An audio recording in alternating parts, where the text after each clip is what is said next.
Okay, in this video we are going to set up our database. I am going to do the demonstration on GoDaddy. If you're using cPanel, it's pretty similar. You'll just log into your cPanel and do the setup. Make sure you set it up with all permissions. But anyway, let's just go through the GoDaddy here.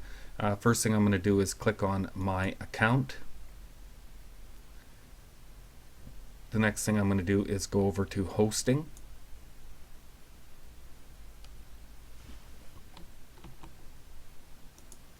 I'll have to log back in here.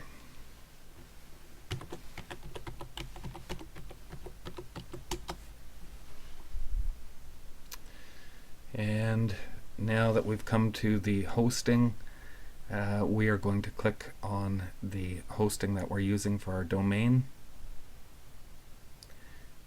And we're going to go right here to databases and MySQL.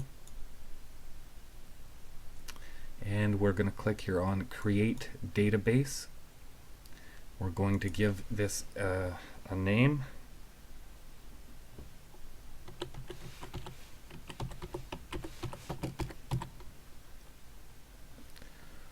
Restaurant Notifier, and we will put in here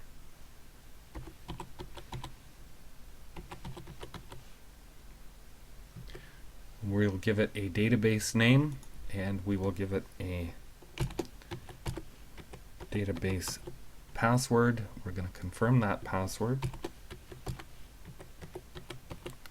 and we're going to go over here and make sure that we click on yes. And this is the same thing as cPanel, enabling or allowing all permissions. So quick description, database username, and this also covers, this is the database name and the username all in one. So anyway, give it your database a name and give it a password, and click here on OK.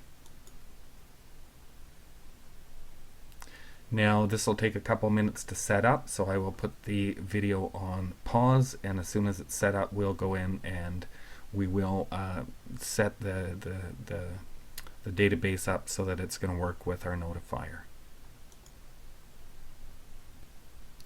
Okay, now we can see that the database has been created and it is ready to go. So we are going to go into manage my PHP my admin. So we'll just click here.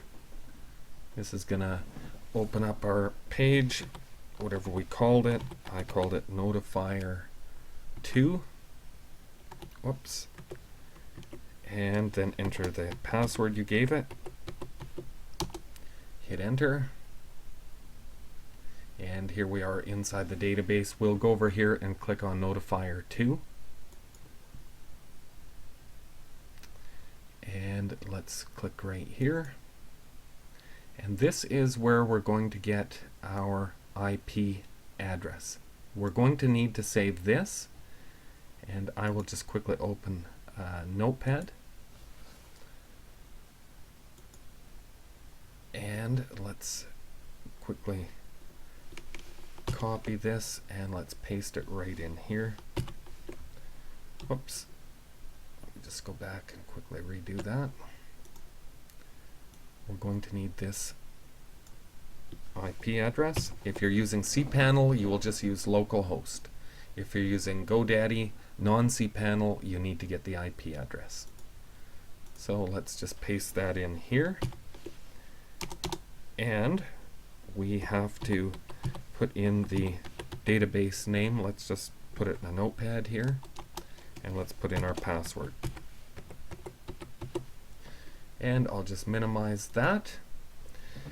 And now we have created our database and we are ready for the next step. Thanks for watching the video.